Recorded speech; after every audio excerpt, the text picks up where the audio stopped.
2 दिन की परेशानी के बाद आज निफ्टी 50 ने बाज़ार का मूड बना दिया।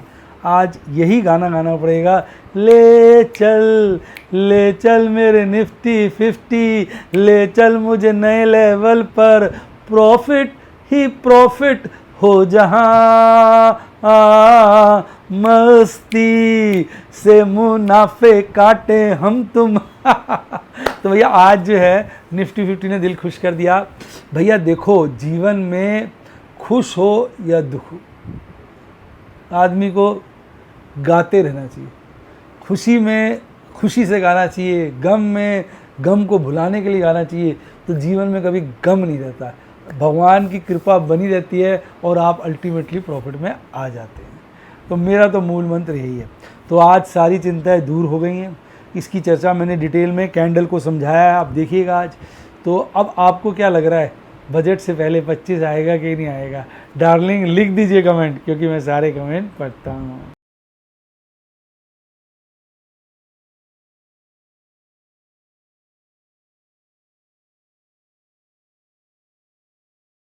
शेयर बाजार में एश्योर्ड या गारंटीड प्रॉफिट की उम्मीद नहीं रखनी चाहिए, या कभी भी किसी भी वक्त कोई भी अनएक्सपेक्टेड इवेंट की वजह से बहुत बड़ा घाटा हो सकता है, जिसके चलते आदमी की सारी पूंजी तबाह हो सकती है और वो फेल भी हो सकता है। शेयर बाजार बहुत ही खतरनाक जगह है। यहाँ एक भूल ही फाइनेंशियल तबाही के लिए काफ़ी है।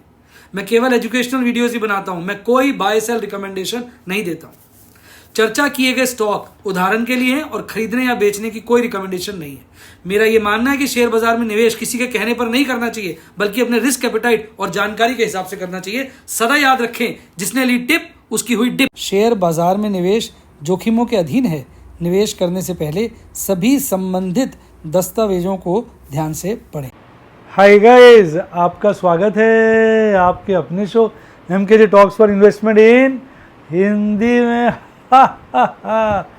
कैसे हैं आप भैया? बहुत बढ़िया हो गया माहौल। कल हमने चर्चा की थी, मैंने कुछ कंडीशंस आपसे शेयर की थी कि भाई अगर ये कंडीशंस ना हो तो अच्छा है। परसों बाज़ार ने घबराया, कल बाज़ार में घबराहट थी पर घबराहट कम हुई थी। परसों खतरा था, कल खतरा था, खतरा कम हुआ था। आज की जो कैंडल है वो कह रही खतरा टल गया। देखिए, इसका मतलब ये नहीं खतरा आएगा नहीं, बात सारी प्रोबेबिलिटीज़ की होती है। परसों खतरा था, इस बात की प्रोबेबिलिटी थी 95%। कल खतरा कम हुआ, प्रोबेबिलिटी होगी 75%। अब खतरा लगता है टल गया, तो प्रोबेबिलिटी हो गई खतरे की अब 25%, 20%, 15%। वो आप अपनी फीलिंग से कह सकते हैं।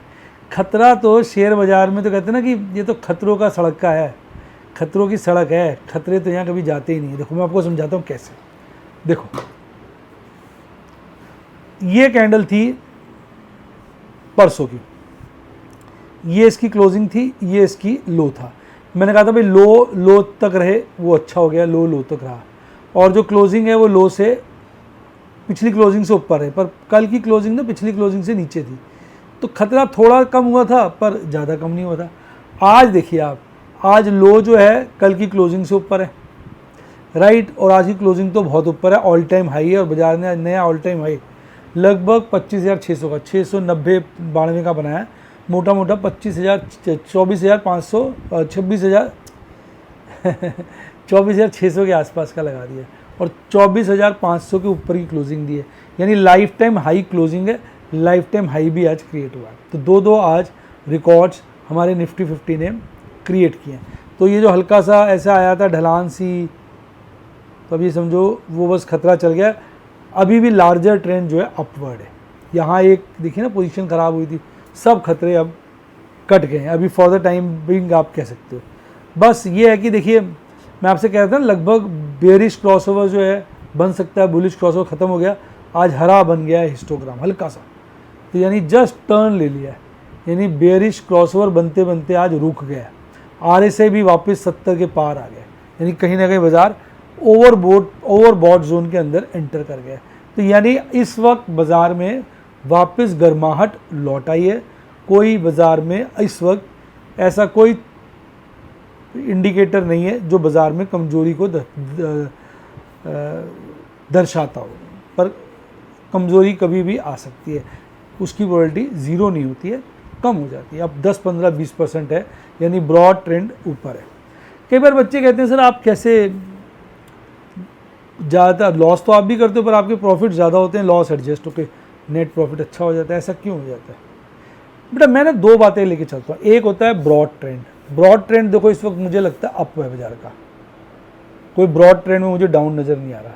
मैं अप ब्रॉड ट्रेंड को दिमाग में रख के चलता हूँ, तो यानी मेरी मेजॉरिटी पोजीशंस लॉन्ग की होती हैं। पर जब मैं देखता हूँ यानी कि बड़ा जो ट्रेंड है, ब्रॉड ट्रेंड या बड़ा ट्रेंड कह लीजिए हिंदी में, बड़ा ट्रेंड तो अपवर्ड है, तो मेरी मेजॉरिटी पोजीशन लॉन्ग की होती है। पर जैसे ही मैं देखता हूँ कि शॉर्ट पीरियड का ट्रेंड डाउनवर्ड हो रहा है तो मैं शॉर्ट्स कर देता हूँ। अब वो शॉर्ट किस तरह से होती है, मैं कुछ शेयर बेच सकता हूँ, मैं कुछ फ्यूचर सेल कर सकता हूँ, मैं कॉल शॉर्ट कर सकता हूँ। तो इस तरह से लॉन्ग अनवाइंडिंग भी एक प्रकार का शॉर्ट ही होता है। लॉन्ग अनवाइंडिंग कर लेता हूँ और नई शॉर्ट क्रिएट कर लेता हूँ। अगर लॉन्ग अनवाइंडिंग भी नहीं करता तो शॉर्ट कर देता हूँ। शॉर्ट का मेरा सबसे पॉपुलर तरीका होता है मैं ऊपर की कॉलें बेचता हूँ। तो उससे क्या होता है कि जो छोटा ट्रेंड डाउनवर्ड होता है उसमें भी प्रॉफिट हो जाता है, और लंबा ट्रेंड अपवर्ड है उसमें तो प्रॉफिट हो ही जाता है। दूसरा मैं तैयारी करके चलता हूँ कि अगर बाज़ार में कोई स्टीप फॉल आ जाए, जैसे 25% का फॉल आ गया, यानी 10% से ऊपर का फॉल आ जाए, तो मैंने अपनी प्रोटेक्शन उसमें ले रखी है। उसके लिए मैं कुछ जैसे नीचे जाके उसको भी लिए मैं नीचे पे शॉर्ट कर देता हूँ, जैसे नीचे की पुट्टे खरीद ली। इस तरह से मैं कुछ ना कुछ प्लानिंग करता हूँ। अब पुट्टे खरीदने में ये भी होता है कि अगर बाज़ार नहीं गिरता तो पुट्टे वेस्ट हो जाती हैं, फिर उसको कवर करने के लिए मैं और स्ट्रैटेजीज़ बनाता हूँ। तो ऐसे करके एक मैट्रिक्स सा तैयार हो जाता है, जैसे शतरंज की बिसात नहीं होती है वो क्रिएट हो जाती है। ऑपरेटर अगर मेरा घोड़ा ले लेता है मैं उसका ऊँट मार देता हूँ, वो मेरा प्यादा मारता है मैं उसका घोड़ा मार देता हूँ, हाथी मार देता हूँ, यानी कुछ ना कुछ करता रहता हूँ। प्यादा तो मारता ही हूँ उसका, कभी कभी घोड़ा हाथी मार देता हूँ। मेरा अगर हाथी मार देता है, ऊँट मार देता है, तो मैं उसका मंत्री मार देता हूँ कई बार। इस तरीके से मतलब मैं एक शतरंज की बिसात की तरह इसको लेके चलता हूँ। चेस का जो होता है ना एक बोर्ड की तरह की, उसमें किस तरीके से मतलब सारी रणनीतियाँ तैयार की होती हैं। लॉन्ग टर्म इन्वेस्टमेंट्स को ज़्यादा मैं छेड़ता नहीं। लॉन्ग टर्म इन्वेस्टमेंट्स के अगेंस्ट मैं शॉर्ट करता हूँ जब मुझे लगता है शॉर्ट पीरियड या मीडियम टर्म ट्रेंड डाउन का है, तो फिर मैं कॉलेज शॉर्ट कर देता हूँ। तो इस तरीके से मैं पोजीशनों को कई बार ये भी करता हूँ, शेयर बेच के कॉलेज पुट बेच देता हूँ कि अगर गिर गया तो वापस ले लूँगा। तो इस तरह से बहुत सारी स्ट्रेटजीज़ बनाकर चलता हूँ। तो फिर वो मैट्रिक्स होता है जिसके चलते क्या होता है, नुकसान भी होता है, फ़ायदा भी होता है। ओवरऑल फ़ायदा हो जाता है प्रभु के आशीर्वाद से, प्रभु की कृपा से और आपकी शुभकामनाओं से। मैं ये नहीं कहूँगा कि मैं बहुत बड़ा ट्रेडर हूँ, कुछ भी हूँ। ये तो प्रभु का आशीर्वाद है, प्रभु की कृपा है कि वो दिमाग में थॉट्स ही प्रॉपर डाल देता है, वो कुछ दिमाग में विचार पैदा कर देते हैं, उसके हिसाब से मैं काम कर लेता हूँ। ऑल्दो मैं टेक्निकल्स भी देखता हूँ, फंडामेंटल्स भी देखता हूँ और बहुत सारी चीज़ें देखता हूँ मार्केट की, उसके हिसाब से हेजिंग भी करता हूँ, कैश मैनेजमेंट, रिस्क मैनेजमेंट सब करता हूँ। जैसे इस वक्त मैं नोट कर रहा हूँ कि हमारे एफ.एन.ओ ट्रेड्स के मार्जिन बढ़ गए हैं, आप चेक करना, एकदम मार्जिन में इंक्रीज़ आ गया, पता नहीं क्यों आया, शायद उन्होंने मार्जिन बढ़ा दिया इस वक्त, तो उसके चलते इस वक्त मार्जिन की स्केर्सिटी हो रही है। तो अब मैं 2 दिन से लगातार ये सोच रहा हूँ कि कैसे और मार्जिन क्रिएट किया जाए, ताकि अगर बाजार गिरे तो मार्जिन ज़्यादा चाहिए होगा ना, तो वो सब मैनेज हो सके। इसको कैश मैनेजमेंट कहते हैं। तो इस तरीके से सारी गेम को बिसात को लेकर चलता हूँ। तो ये है सारी की सारी स्टोरी। तो चलिए चर्चा को आगे बढ़ाते हैं भाई। अब आज देखिए थोड़ा सा ना फिर से हम एक्सट्रीम ग्रिड में आ गए, तो अच्छा हो गया ना, जो एक्सट्रीम ग्रिड 82 पहुँच गया था, गिरते गिरते 69 आ गया, अब थोड़ा सा बढ़ा है, तो यानी ठंडापन आ गया ना, तो अब थोड़ी गुंजाइश है अभी ऊपर और जाने की। तो ऐसे बीच में थोड़ा ठंडापन आ जाता है तो उल्टा बाजार को मजबूती मिल जाती है, तो मैं यही कहूँगा।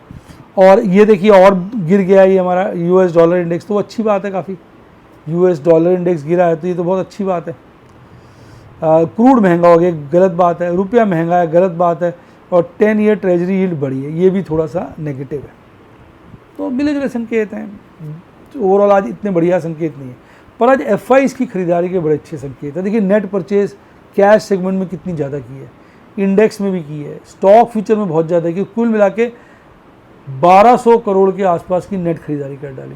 डीआईज ने हल्का माल काट दिया, लेकिन उसके बावजूद भी क्योंकि एफआईज ने कैश सेगमेंट में बड़ी खरीदारी करी है, तो 2370 करोड़ की खरीदारी आई है।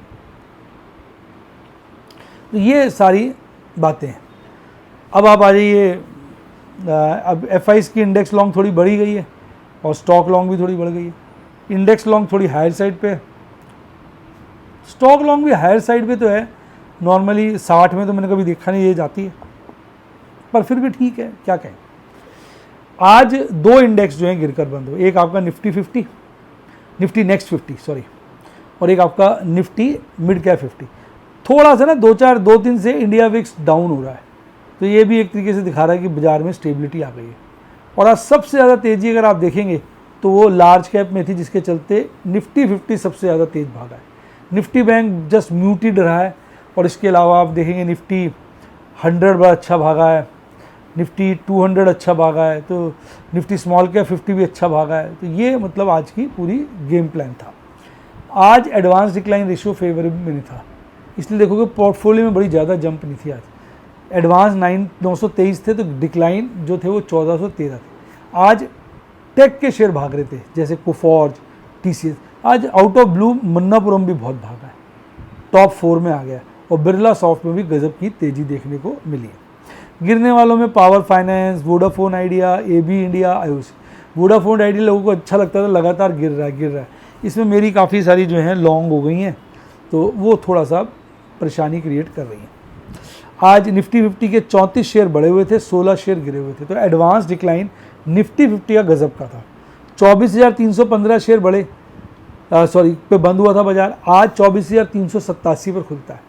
खुलते ही एक बॉटम बना लेता थोड़ी देर में 24,331 का, फिर पता नहीं इसको क्या होता है, कुछ ही क्षणों में भाग खड़ा होता है, और एक नया लाइफ टाइम हाई 24,592 का, लगभग 24,600 ही कह लो, बना लेता है, फिर हल्का सा गिरता है, फिर वापस चढ़ता है, फिर हल्का सा गिरता है, अल्टीमेटली 24,502 पर क्लोजिंग देता है, 186 पॉइंट बढ़कर 0.77% की बढ़त के साथ। यानी आज निफ्टी 50 फुल टॉस गर्म था। अब टीसीएस आज भागा, विप्रो भागा, इन्फोसिस भागा, एचसीएल टेक भागा, एलटीएम भागा, टेक महिंद्रा भागा। यानी हमारे 6 शेयर हैं आईटी के निफ्टी 50 के अंदर, 6 ही आज टॉप 7 में आ गए।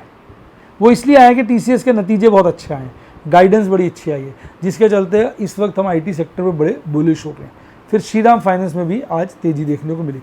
गिरने वालों में Maruti Suzuki, Divi's lab, coal India, Asian paint, BPCL, Kotak Mahindra और हिंडाल्को आपने देखा आज गिरकर बंद हुए।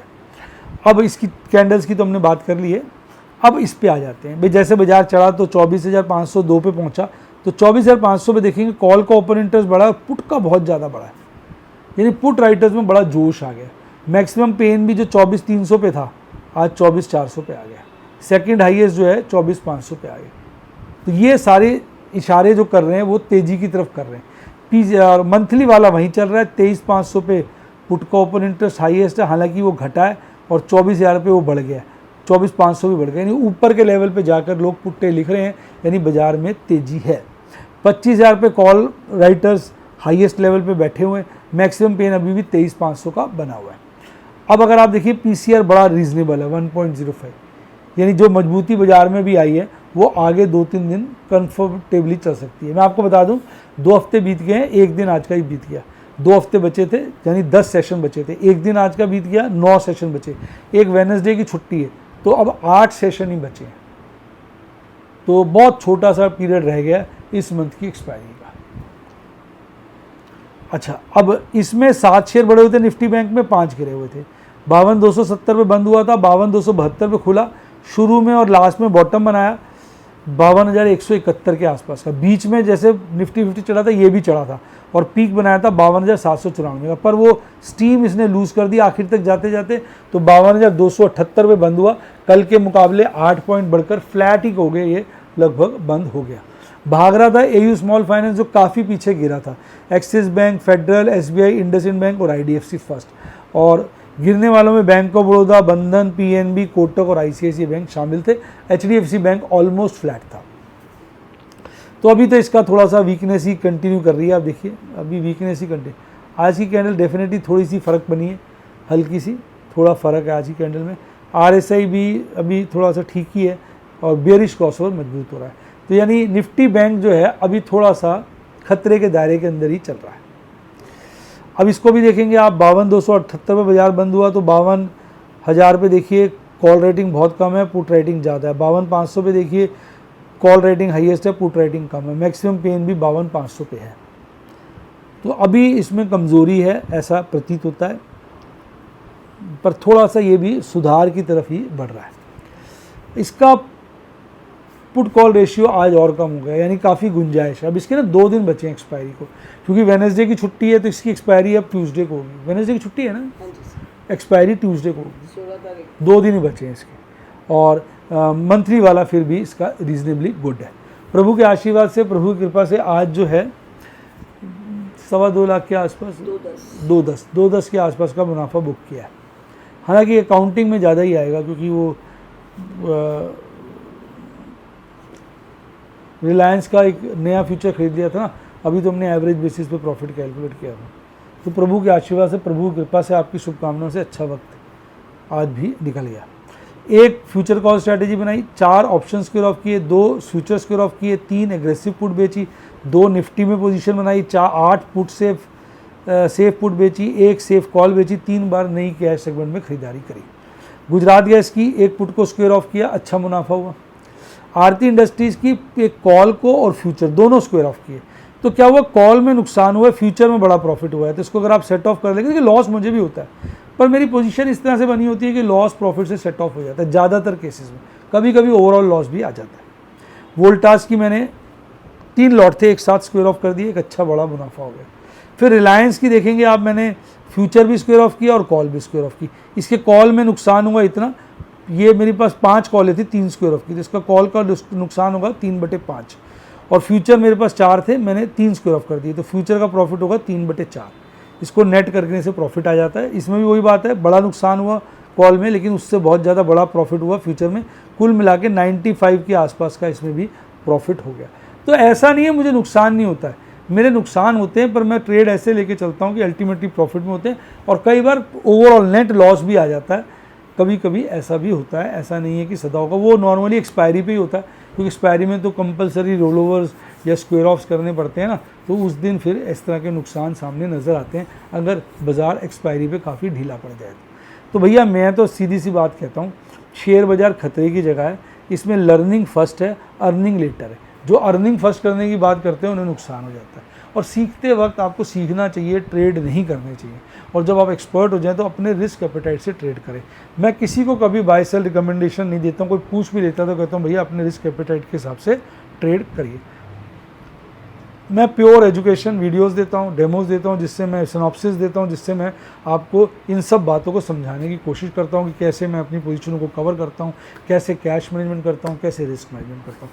अगर आप भी मेरे स्टूडेंट बनना चाहें व्हाट्सएप के, तो 70 11 323 077 70 11 323 077 पर मेरी टीम को कॉल करिए, या आप जो है यूट्यूब पे भी मेंबर बन सकते हैं। इसके अलावा अगर डीमैट अकाउंट खुलवाना है तो मेरी टीम को कॉल करिए, लिंक डिस्क्रिप्शन बॉक्स में उसका इस्तेमाल करिए, और टेलीग्राम चैनल ज्वाइन करना है तो उसका लिंक भी डिस्क्रिप्शन बॉक्स में। इसी के साथ साथ bye, God bless you, happy investing, और आप स्टॉक मार्केट के बेताज बादशाह बने।